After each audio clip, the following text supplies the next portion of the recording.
Hi guys, welcome to new blog. দেখতেই পাচ্ছ সকাল সকাল উঠে গেছি। আজকে একটাও কাজ করিনি। সকাল উঠে আমার শাশুড়ি চলে গেছে দেখছি ধান কাটতে।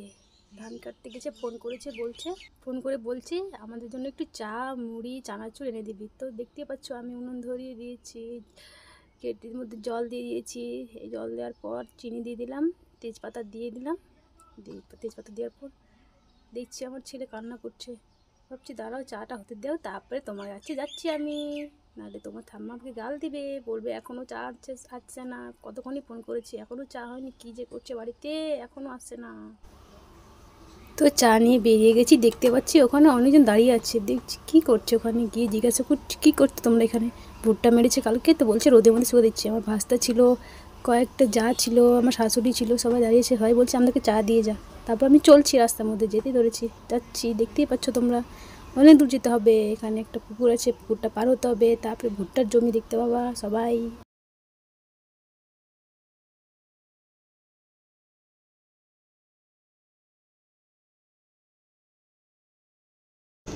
এই ভুট্টার মাঝে রাস্তা দিয়ে যেতে হবে, দেখতেই পাচ্ছ। মনে হচ্ছে সকাল উঠে যাচ্ছি এটা দিয়ে, যদি শিয়াল বেরোয় তো কী হবে আমার অবস্থা, কোন দিকে পালাবো আমি, কেউ নেই, একদম শুনশান রাস্তা, যাচ্ছি একাই।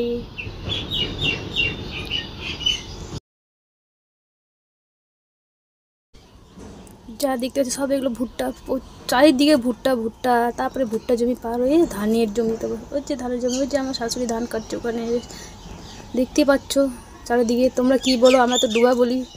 ডুবার মধ্যে ধান কাটতে একটাও গাছ দিতে হবে না, আর ছায়া টায়া বলতে কিচ্ছুই নেই। রৌদ্রু এত সব করেছে, সকাল সকাল সবাই ধান কাটতে চলে। তো ফাইনালি চা দিয়ে চলে আসলাম, চলে এসেছি। দেখছি বাড়িতে, বাড়িতে কেউ নেই। দেখছি বাচ্চা কাঁদছে, ওর ছেলে। চলে গেলাম কলা বাগান, দেখতে পাচ্ছি আমাদের কলা বাগান।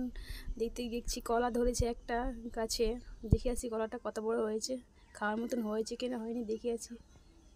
এই যে আমাদের কলা গাছ, দেখো কতগুলো কলা ধরেছে, বলার মতো না। দেখতে কত সুন্দর লাগছে। এখনও হয়নি, এখনও আরেক মাস লাগবে হতে, কলাটা হতে।